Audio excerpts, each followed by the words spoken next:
Hi everybody. Okay, I'm trying to talk kind of quiet because Whiskers is sleeping on the couch behind me. And most of you know that he's there a lot. What you don't know is he's been at the animal hospital for the last 4 days. He cost us $1,500. Yes, $1,500 on the cat. So we pretty much gave up, let's see, for November and December. That will cover our anniversary, my birthday, and Christmas. Right there. And he's worth every penny.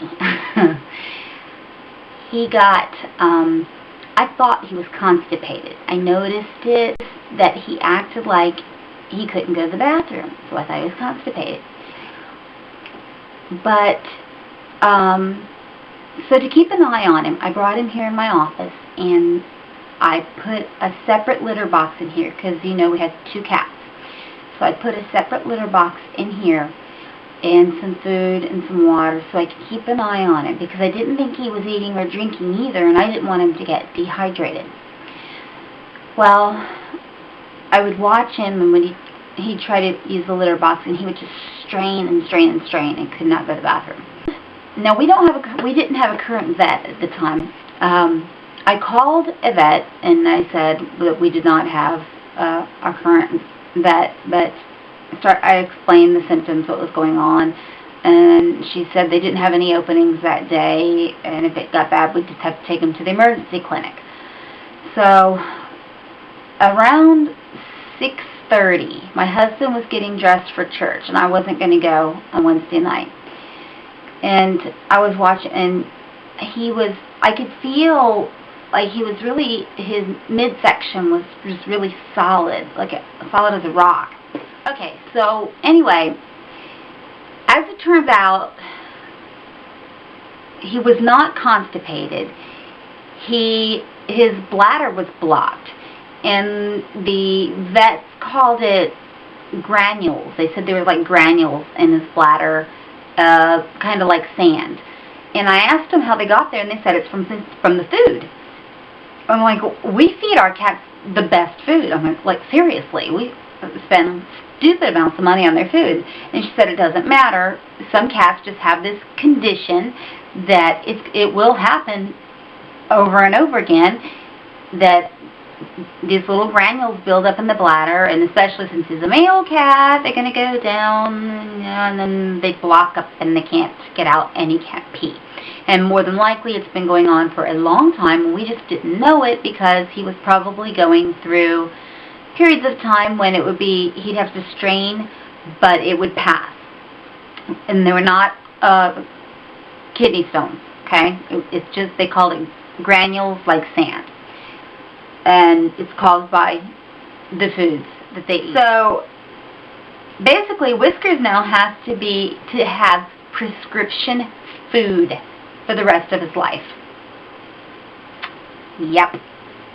And which means both of the cats have to eat it, unless we can somehow find a way to separate them when they eat, but that's not likely to happen.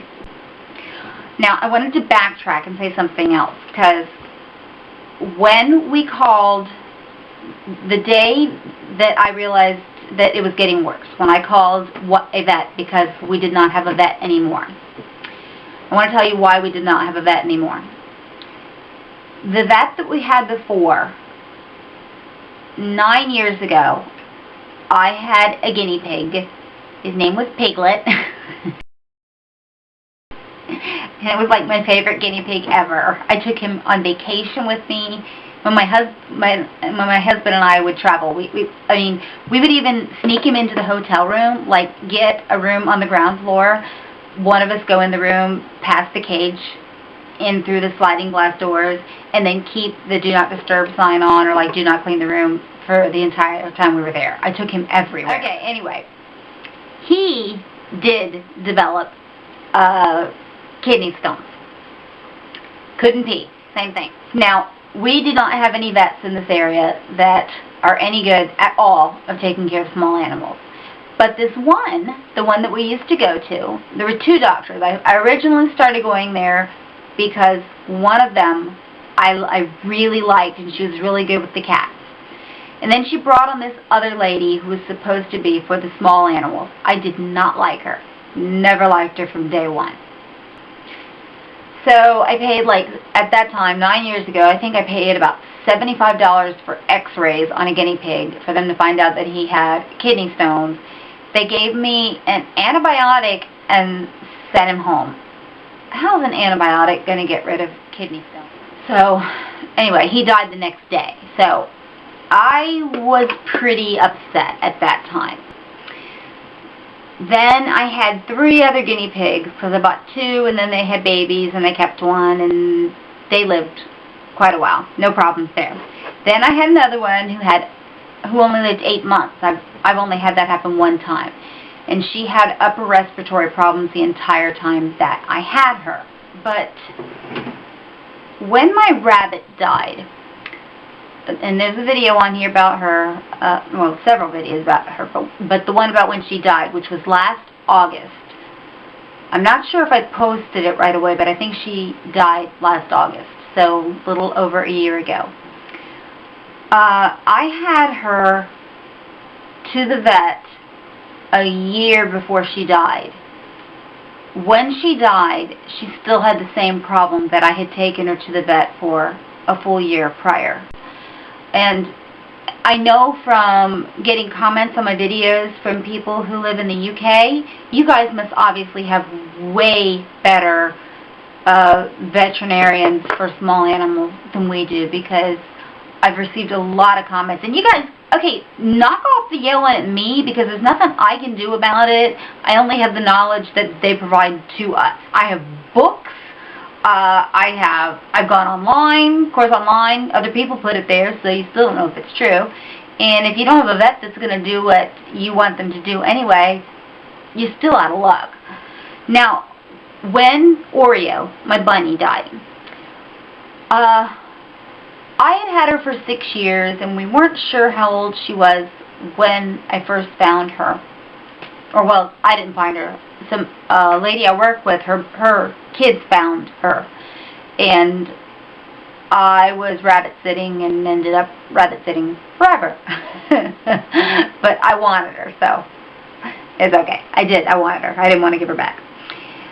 But I wasn't upset about her dying. You know, I could have questioned, you know, made accusations and caused a stink or whatever, but I knew that she'd lived a happy life. We took good care of her, so I wasn't upset.